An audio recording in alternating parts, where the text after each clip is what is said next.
We're Cassie. And Emily. And this is Book Butts and Chill, a podcast where we talk about books, movies, and pop culture the way that you actually experience them. This show is for type B readers, people who love stories but don't want the pressure, perfection, or the participation trophies. Hit follow, grab a drink, and let's talk about it. Okay, so I need to know, when you saw that Fury Brand dropped, what was your immediate reaction? Because mine was not necessarily excitement. I had just come back off of Direbound and I was like, do I really have to read this right now? Right? Because everyone, and I literally mean everyone, has been in our comments and our DMs and our stories being like, Emily and Cassie, when are you covering this? Emily and Cassie, read this, do that, whatever. And we've been like, what is going on? But then the people have spoken and we will give them what they asked for. So here we are. Here we are. The people have actually screamed. And look, we hear you guys, but I want to be honest. Coming into this, we weren't immediately sold because of all of the big comparisons. Yes, when people started saying Fourth Wing meets Hunger Games, I am immediately sold. Yeah, and then someone on Goodreads also called it Fourth Wing, but Temu, and I thought about that for like 3 days. I love that. That is absolutely going to live rent-free in my head. So here's what we're doing today, guys. We read both books. I read Direbound last year. I had a great time with it. Emily decided to do what she did with Shield of Sparrows and read the book 1 and book 2 back to back. So we just read Fury Bound, which came out May 5th. And that's the full series so far. It's a planned trilogy. There's one more book left. So we're going to give you our honest take on, should you not just read Fury Bound, but should you read this entire series? Because obviously the hype on this one is loud and someone needs to cut through it. We are doing the work so you don't have to, as always. So let's get into it, Cass. Let's do it. Okay, so the series as a whole is called The Wolves of Ruin. Yeah. Which makes sense because this entire series centers around dire wolves as these kind of central plot points in terms of like this world and the magic and things like that. So it's written by Sable Sorensen. This is actually a duo of authors. They're Had like no idea. Emily had no idea until like 2 weeks ago that it's a pen name for two best friends. Their names are Eliza and Annie, and it's so impressive that they're able to write this kind of dark romantasy together. So basically, this series starts out with Direbound. It came out last year. This was their debut romantasy, and it centers around a woman named Marin Cooper, and she ends up enlisting in this army, and to get into the army, she has to join a military college to save her little sister, Selah, who got kidnapped by these things called the Nabbers, Such a wild name. So wild, which we at this point in the story think are connected to these being called siphons, who are actually vampires. So there's like this whole war between these humans and these vampires, and all the while these nabbers are coming in your window, taking the little kids, taking them to the siphons to basically be blood dinner. So she gets thrown into this like deadly bonding trial to be able to join this army, where she is expected to go through every trial and tribulation imaginable and then also bond with a dire wolf. And so she ends up bonding with this super old rare dire wolf and ends up getting thrown into 4 months of training at this castle as well. The relationship with the dire wolf is tumultuous, I would say. To say the least. And she is also a tumultuous person too. So you're kind of like dealing with two personalities that are very strong. And meanwhile, she is involved with the crown prince named Killian at this point, while she's also being instructed by one of the wolf pack alphas, Stark Therian, who's basically eager to punish any person with a personality, aka And Marin. you know what that means. You know what it means when there's 2 boys and 1 girl. Someone's a Tamlin and someone's a Rhysand, and that's someone's in the shape of a triangle.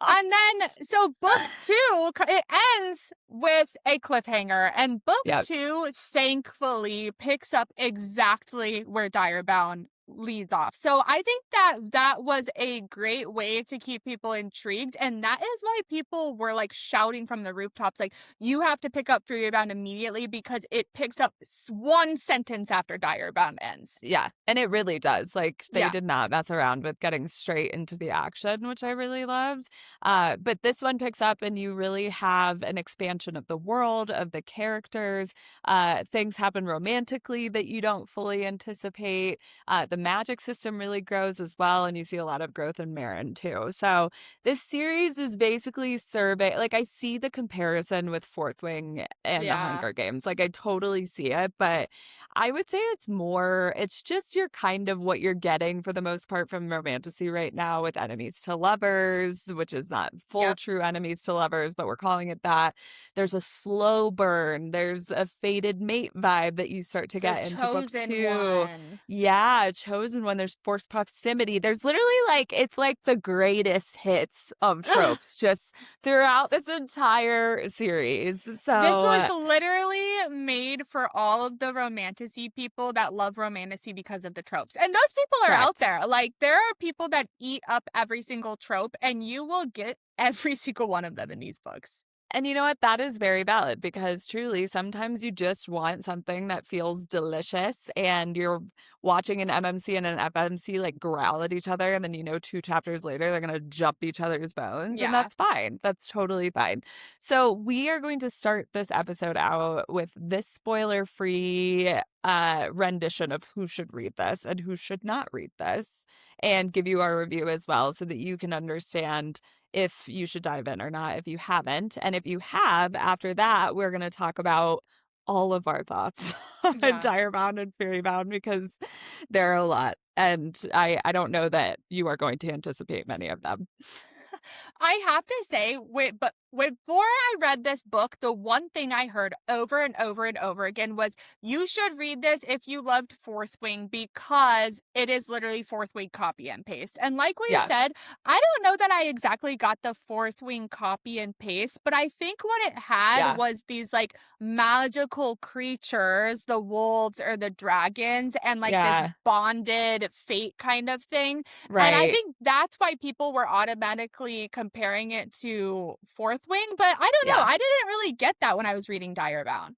No, I didn't either. I felt like it had a similar undertone to what Fourth Wing had, where it's like the academy is setting that's a military academy, and they're fighting this kind of like unknown threat against their kingdom. And to your point, Yeah. like they're bonding with these magical beings, and There's an they're enemy at large that is, like, very fantastical, and we don't know how to beat them because they have right. magic we've never seen before. Right, and then there's, like, this obvious love interest, but then there's also this other broody asshole to the side that's also gorgeous, and we don't know what we're gonna do between the 2 of them. So I can understand that, like, a very high level that there's, like, the bones of Fourth Wing in it, but I Yeah. do think that in Fury Bound in particular, they did a really good job of making the story their own and making it much, much more unique. Versus in Dire Bound, I was like, "Okay, I can kinda see why the comparisons are so strong here." Yeah, I feel like if you were to, like, try not to compare a romantasy book to another romantasy book right now, the man Yeah. would have to be like an alligator. Like, literally. Like, if it's literally a man and a woman, like, they're all gonna end up the same. That's so true. I mean, and that's the thing I think that is interesting because for us, we read a lot of romantasy, right? So it's like we don't need a comparison to Fourth Wing to pick up this book. But No. I do think that there is a broader audience that really have only read Fourth Wing or ACOTAR or whatever. And they're like, I just want the exact same thing as this, but with characters with different names, please, as I wait for the next Fourth Wing book. Yeah. And it makes sense that if you're marketing it, you would try to capture those people that way. So do you think that this is almost for the people that are on like an entry level romantasy journey? Kind of like you said, like they fell in love with fantasy because they hadn't experienced it before. They hit the best hits, Fourth Wing, ACOTAR, and now they're looking for something to give them a similar feeling inside. For sure, 100%. I think that you would love uh Marin's development through book 1 and 2. I think you would really love the relationship between Marin and her wolf too, because Mhm. I feel like people loved this relationship between like Violet and Tarn and Darna or whatever from Fourth Wing. And I feel like they do it differently in this book where her and Anassa don't get off. Anassa's her wolf. They don't get off on a great foot, and they Yeah. really don't get along through the majority of book 1, and they don't really trust each other. And so I thought that that was a really unique dynamic. And then again, it's like if you really kind of love some plot twists that are, I think if you're like a really hardcore romantasy reader, you're going to see them from a mile away. But if you're Political not, intrigue. yeah, like you would really get into this. And I remember reading it last year and being like, that was so fun. Like I genuinely ate that up. And I feel like if you're in the Yes. mood for something like a lighthearted romantasy where you're like, okay, I kind of know what's coming and I am going to enjoy it anyways, this is great. Yeah. We had to come up with a new term when we were reading Quicksilver because we liked Quicksilver, but we could not explain to Yeah. anybody why. Like there was no like hard fact behind it. And so we started calling these kind of books that were just like vibes and you're just enjoying them like junk food books because Hmm. it's just that, like, you're sitting on your couch under your blanket, eating a pint of ice cream, and you're reading this book, and you're like, "This is fun, this is Yeah. enjoyable," but, like, I'm not gonna be, like, theorizing or trying to, like, pull out Right. plot points from this book, like, I'm Yeah. just enjoying it. Yeah, 100%. And I would say that about the continuation into the second book as well, which we'll get into later on. But I was definitely expecting more from it that I don't know that Yeah. I fully got. So I think that's the other thing too, is like if you're not in a rush to read this, I genuinely don't think that it's something that you need to prioritize right now. Like you could No. easily wait until the third book came out. Like if you are that person who is deep into romantasy, you're reading every sequel that's coming out this year, you're about to burn yourself out, aka us, Yeah. like you can really take a break with this one and take a pause. I cannot express enough how many sequels are coming out this year and that people need to prioritize their favorite ones. Like, we Yeah. had somebody asking us, should I read this right now? Because I'm not really wanting to, but I really just want to read like Ballad of the Fallen Dragons. And I'm like, Yeah. just wait for that book then. Like, pick up a standalone, read The Poisoned Daughter, read an Emily Henry Yeah. book, read Yesteryear. Like, literally, like, pick up another book in the meantime while you're waiting for your favorite sequel to come out because do not Yeah. burn yourself out and ruin it for yourself. Right. No, I totally agree. So yeah, I think if you're in that camp too, you could totally wait. But I do think if you're not, you're just a very like entry level, you haven't read a lot of romantasy, you kind of want something fun as you're going to the summer, this actually be great. The slow burn is also great and you end up having the payoff in the second book, which is exciting. Mhm. I feel like the tension between Marin and the MMC ends up being something that's was really enjoyable Yeah, too. So I feel like if you can handle a lot of action, standard tropes, really good slow burn, some fun with wolves, then like this is a great thing to pick up. did you know that there's a trigger warning for these books that I didn't realize? What? That we must make clear. A lot of people were offended by the amount of gore in these Oh, books. it There is is a gory. lot of bloodshed, I would say, and it Yeah. is expressed through the written word. Yeah.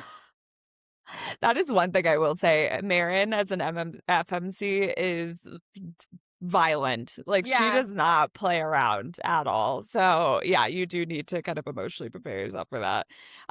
So I think we have a clear vision of who should read this and yeah. potentially a little bit of who shouldn't. Honestly, to me, if it's like again, you are just so sick of the rinse and repeat romantasy tropes, then do not read this book because you are literally going to be eye rolling the entire time. 100%. You're going to be pulling out plot points. You're going to be on Goodreads, on Reddit, blasting this book and just Yeah. save yourself the stress. Save Save yourself the yourself the stress. stress. Do not try to get into Temu Fourth Wing Yeah. because it's gonna be tough for you. All right. What So I think we now have a clear vision of who should read this, who shouldn't. Let's give our final rating. We'll get into more details after this for those of you who have read both books. My rating for the whole series, entire series, Direbound and Furybound, Uh-huh. I would say is a solid 3 at this point. Yeah, I was gonna say the same. I'm a 3 as well. Yeah. Like, the second book was not like Brimstone for me, where I'm like, "I'm quitting this series for No. good." Like, I'll probably eventually read the No.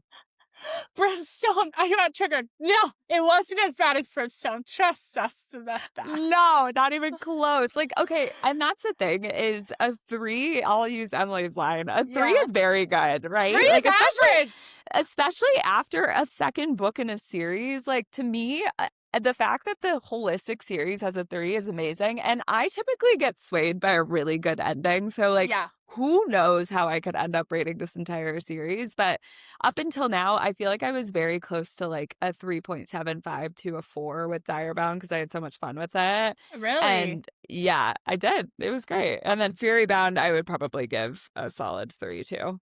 I was 3s across the board. I was 3 for Direbound, 3 for Furybound, 3 for series. 3. Average across the board. Like, I literally can't express just, like, how average this experience was. Yeah. Okay. Yeah, I mean, I do think, like, for a romantasy series, it's not something that, like, kept me up until 2 AM. It's not something that I am, like, telling everyone actually, with I read Direbound, I told a good amount of people that they should read it, so that's Yeah. not true.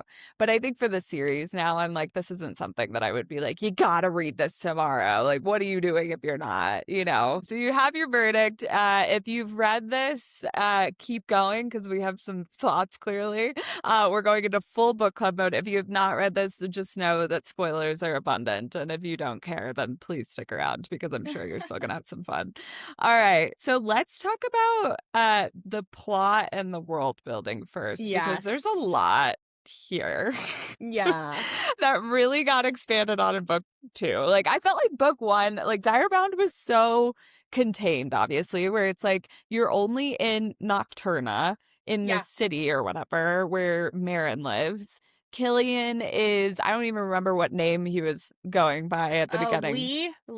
Lee, yeah, Lee is this, I don't even know what, this like pauper in the city. So like you only have that and then she goes to this military college and you really only have that outside of it. And so I thought it was so interesting that felt very entertained by that the entire time. But then book two just blew that up wide. You're literally going to Yeah. Astrionia. I can't remember the fuck what it's called. That you're going on a quest for these tears. You are Tears. in a war camp. You're like in different parts of Nocturna that you've never seen before. And so I thought that was really interesting. So in Direbound, I literally felt like I was in one hallway of that palace the entire time. Like, I literally was like, why are we literally in the hallway between Marin and Lee's room the entire book? And so when we got to Furybound, I was so thankful it opened up. I was like, Yeah. they're on a journey. Please blast them out of Please. here. So I actually really enjoyed the world building aspect. And I think Yeah, that's like a very book two thing. Like world I building in a agree. book two is huge. Yeah, I totally agree. I loved it too. I thought it was really I really liked when they went to Astriona because I was like, "Oh, I'm so interested to learn more about this place." But then I almost felt like you weren't getting a ton of Astriona outside of their Yes. quest, you know. You were still just in the palace or whatever, in Lucian's palace. So I don't Yeah. know. I really liked that we were taken out of just the academy setting for sure. But I did feel like there was more, and maybe we'll discover more in book three, who knows? But I was kind of looking for a little bit more there. I think that this is my problem that you semi just outlined, and this goes into the plot as well. The Hmm. writing was very shallow. There Yeah, wasn't like a lot of depth to the descriptions of these places we were traveling to. And it yeah, also filtered down to the plot too. Like there were some yeah, like very random plot things just thrown in there, and they kind yeah, of never, they just fade into the background. They never right. come to back together, and maybe they will in book 3 and I will have to eat my words, but to me it just felt like shallow writing. I would agree, and it also it was confusing because you start the book and the kind of primary driver to the plot, the motivation to move the story forward is to like find this cure for The becoming a siphons. siphon. And then you get into like 70% of the fucking book. Yeah. And Mhm. all of a sudden, we've decided that there is no cure. There's zero cure for the siphons, It's just and that okay we're that they're okay with siphons. that, and that we actually love the siphons and we're good with them. The And then siphons can also, just live with humans this whole time. We had no idea that they could and just train themselves. yes, yes, but then we get to the last 5% of the book, and all of the sudden, Killian's dead. We're good there. Who the fuck knows what happened to Alistair, who had been taking Yeah. over Killian's body? Yeah. And then all of a sudden, Nocturne, or whatever the hell that god's name The is, god of death or whatever he is. takes over Stark's body, steals the fucking teardrops, and disappears. And then now it's like, okay, is book 3 literally just going to be about taking these fucking tears back again and then trying to defeat whatever this god is? Like, I Yeah. just. I just really feel like it was just such a wash. Like everything was a Yeah. wash. Like I was Yeah. so irritated that I had just read all of book 1 and 70% of book 2 to hate these siphons, to want a Yeah. cure, to worry about her Yeah. sister, just for it all to be a wash, to go Yeah. find these fucking opal teardrops. I mean, this is literally going to be like if we go into the next book of Fourth Wing and we're like, oh, the Venom are chill. Yes, I we're literally thought the we're same just thing gonna in my join head. them and we're gonna be brothers in arms with the Venom. Like that is just I don't know. I was mind blown by that. And Let's I move on. really don't wanna take away from the tears because that was actually my favorite part of the book. I agree. Because the tears, they had to, like, travel on these little journeys. They were like these little it was like the rooms that they go into in Harry Potter and the Philosopher's Stone or the Sorcerer's Stone. Yeah. I was like, "Why did I just You use love the a UK name? philosopher's. You Why did I always just do that. I'm use like, the why? UK name?" I genuinely Um don't know. in Harry Potter, the Sorcerer's Stone, where they go into like the 3 little rooms to get to the stone, that's like Yeah. what they reminded me of. They had to go through these rooms and they had to do these little trials and they had to work together. And I thought that was Yeah. like so fun and cute. It was gave like the found family. You saw some Yeah. different things.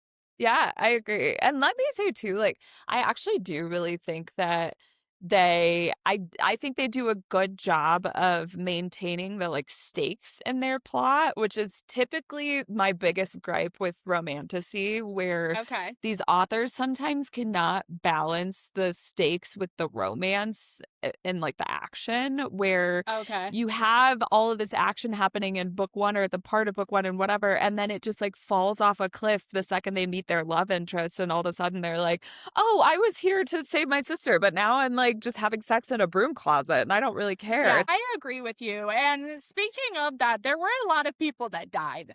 And I don't and I agree with you that it was nice that there was, like, stakes to it and, like, people had to be lost because I don't want just, like, everybody to be saved, but Right. I myself and the internet I saw had this similar feeling where it was like, their deaths felt like they never meant anything by the end of the book. Like, it Like would have been whose?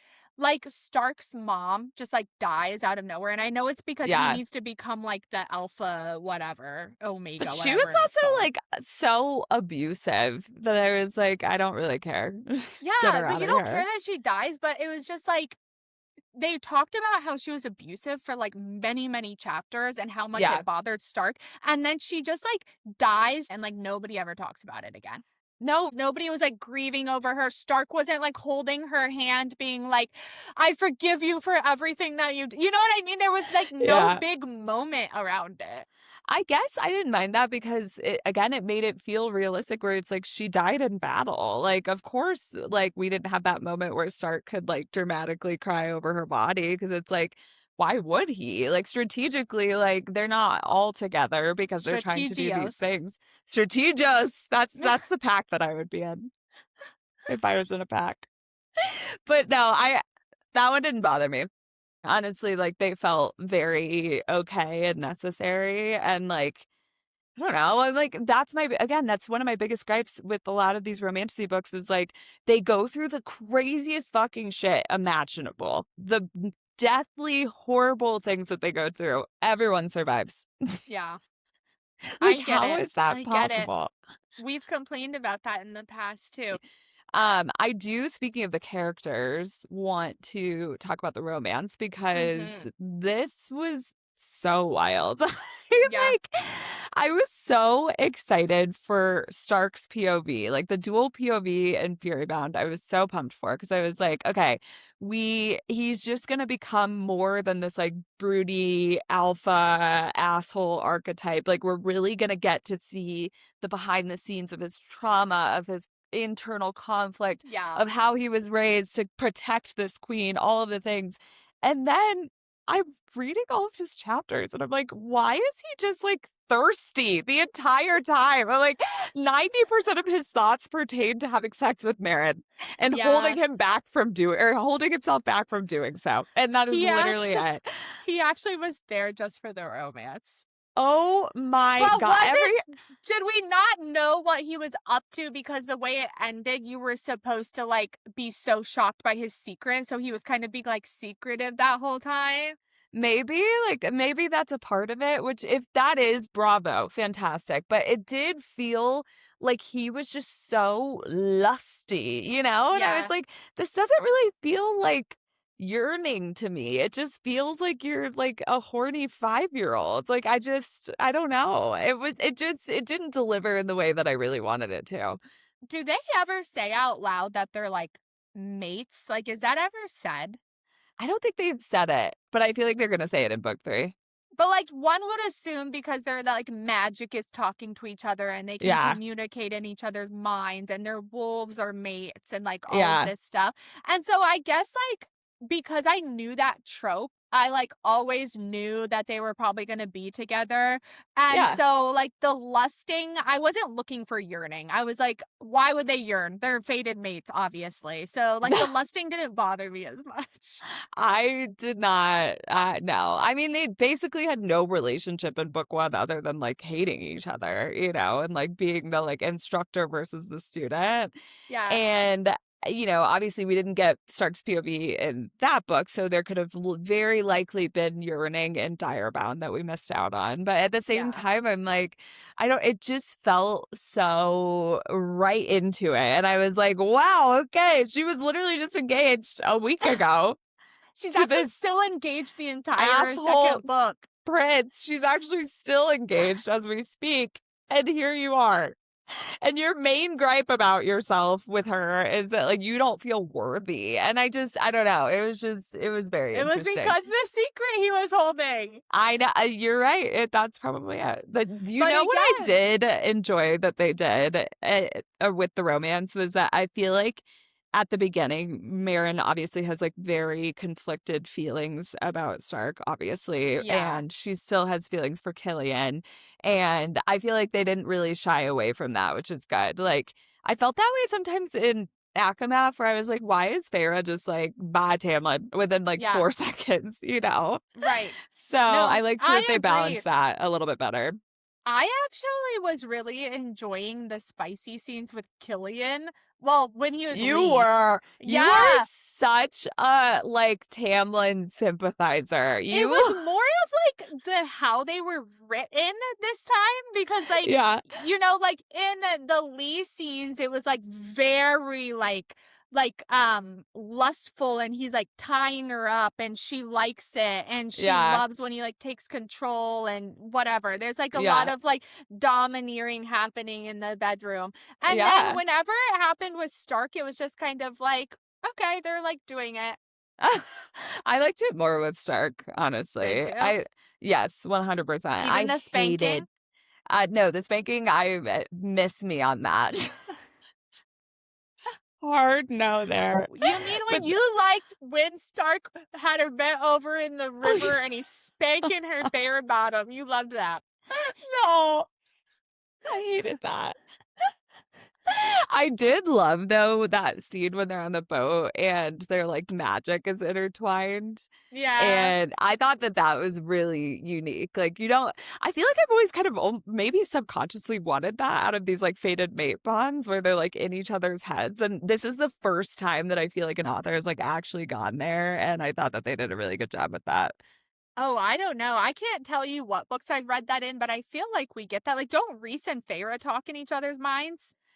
They're talking, but they're not like experiencing sex from the other person's like body. Yeah, there was like she could see through his point of view. That's Yeah, what it and was. Like she could feel see and through his eyes. everything. Yes, she's literally feeling basically herself g- doing all the things that he was doing to her. Yeah, it was an overwhelm of sensation, Yeah, I 100%. don't know. I just thought it was crazy. But I thought that they did a really good job maintaining the love triangle in like a very believable way. Obviously at Direbound, but then also like at the beginning of Fury Bound. Yeah, And then I do think that the I liked the balance of Stark being like very devoted and very supportive of who she was and like really leaning into like her authentic self. yeah. And then when they were like alone together and she wanted him to take control, he would. Like I really liked that aspect of their relationship. You literally loved the spanking. That's all I'm hearing. No, I didn't. I hated that so much. And then when they're alone, you loved when he took control. I actually have to say something extremely polarizing, and What? that is that I hate a good girl trope. What does that mean, a good girl trope?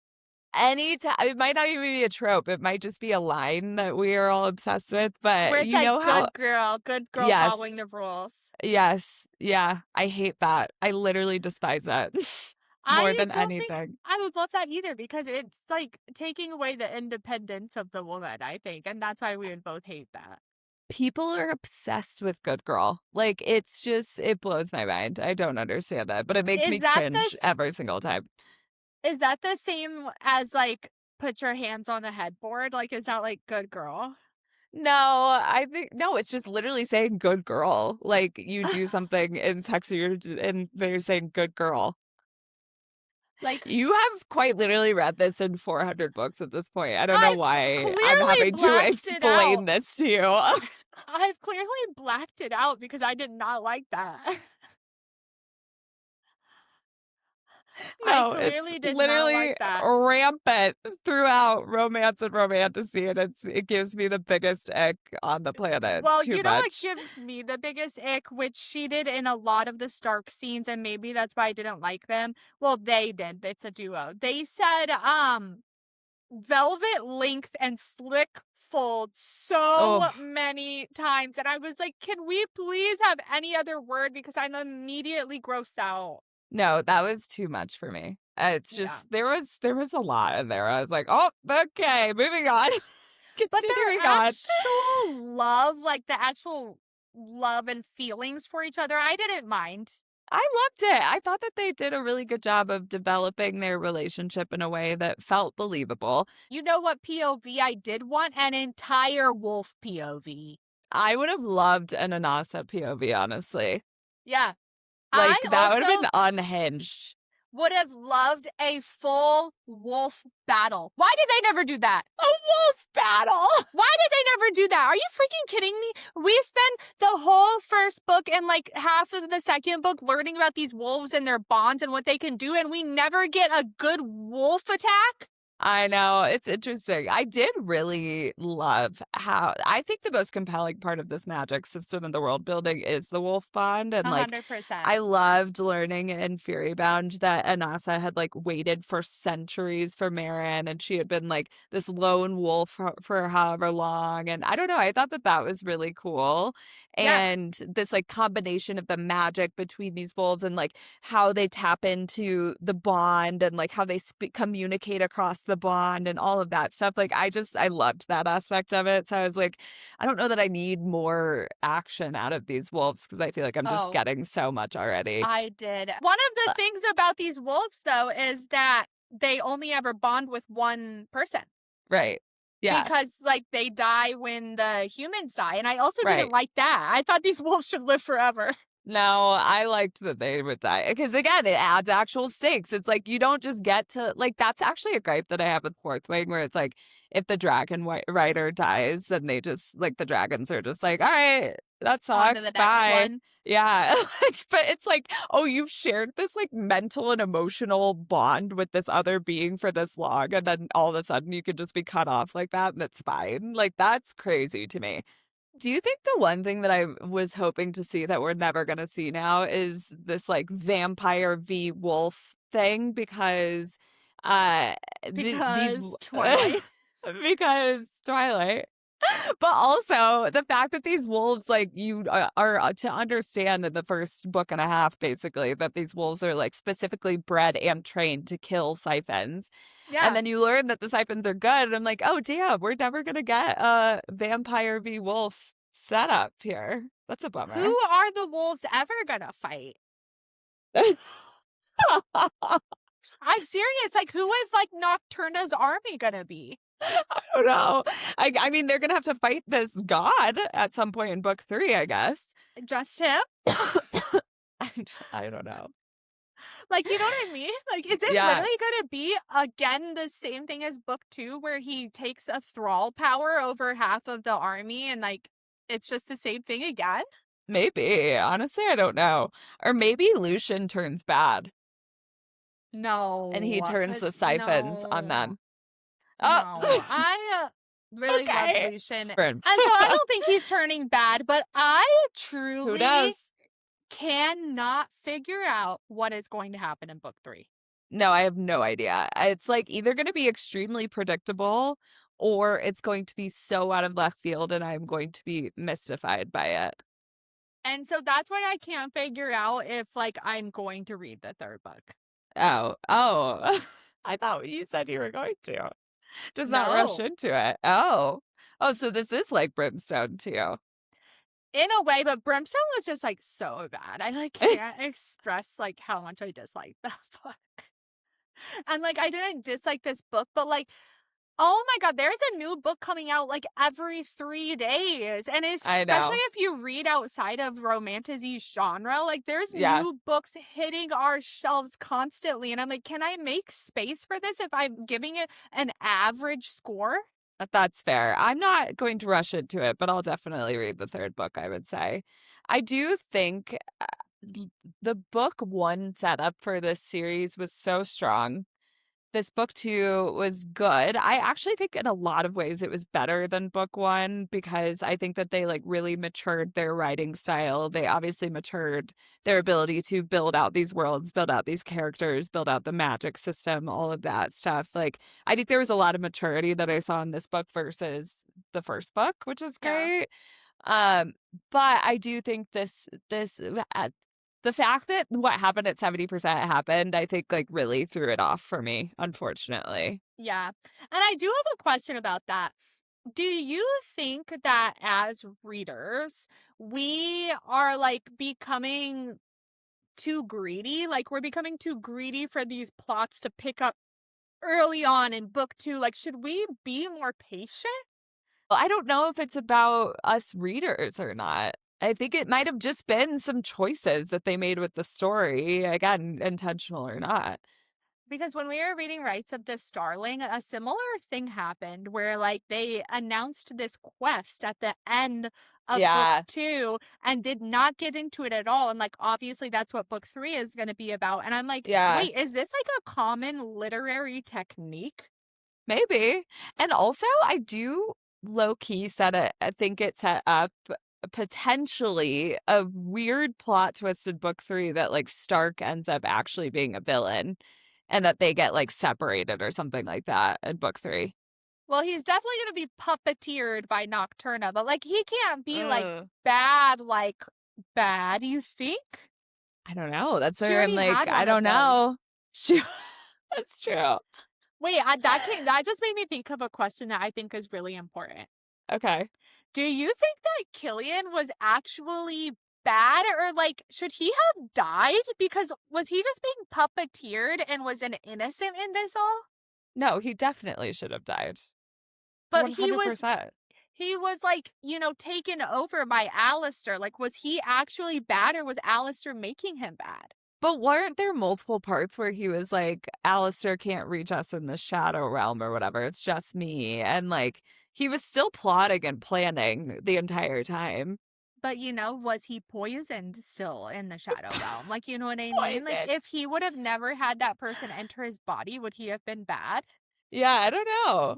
I don't know. I think it's kind of like the King of Aderlin and Throne of Glass.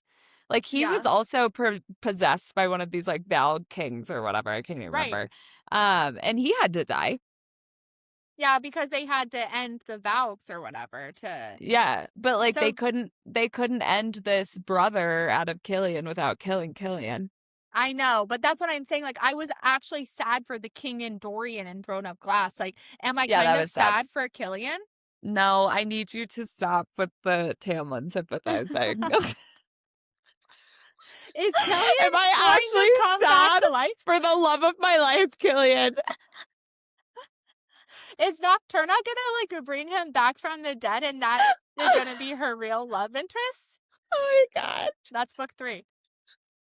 That's it. She just wrote it. Well, I think you have our thoughts.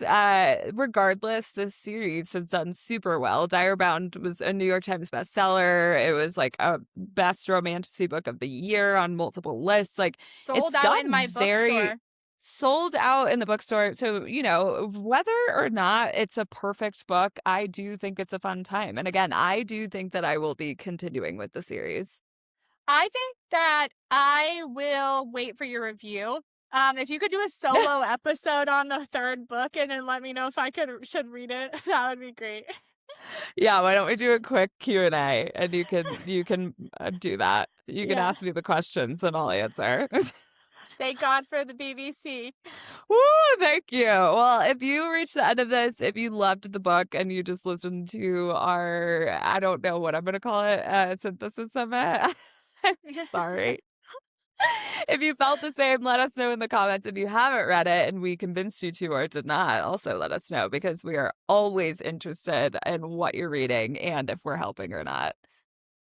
And next week, we are talking about one of the hottest book-to-screen adaptations that have hit Wow. the TVs in a long time off campus on Amazon Prime. We Woo! are here to gossip all things Briar U. Oh my God, I've already watched one episode and I fear that I am about to reach fangirl psychosis for the second time in a 6-month span. And it's both Over over a hockey hockey show. players. Over a goddamn hockey show yet again. I don't know what's happening in the current hockey playoffs. Someone just told me about it yesterday and I said, oh, cool. And then I immediately turned off campus and was enthralled. Yeah, literally the Stanley Cup playoffs are happening right now, but Had no idea. Amazon Prime is releasing fake hockey player romance. And I'm sat. I am here for it. So I'm sure we are going to have a lot of thoughts because we read the deal last month and had mixed reviews between Emily and I. But the show is already infinitely better. So I think that episode is going to be a very fun one. I'm excited to talk about it. I cannot wait. All right. And in the meantime, we'll see you same time, same place. Grab your blankets, grab your book boyfriends, and we'll see you then. See ya.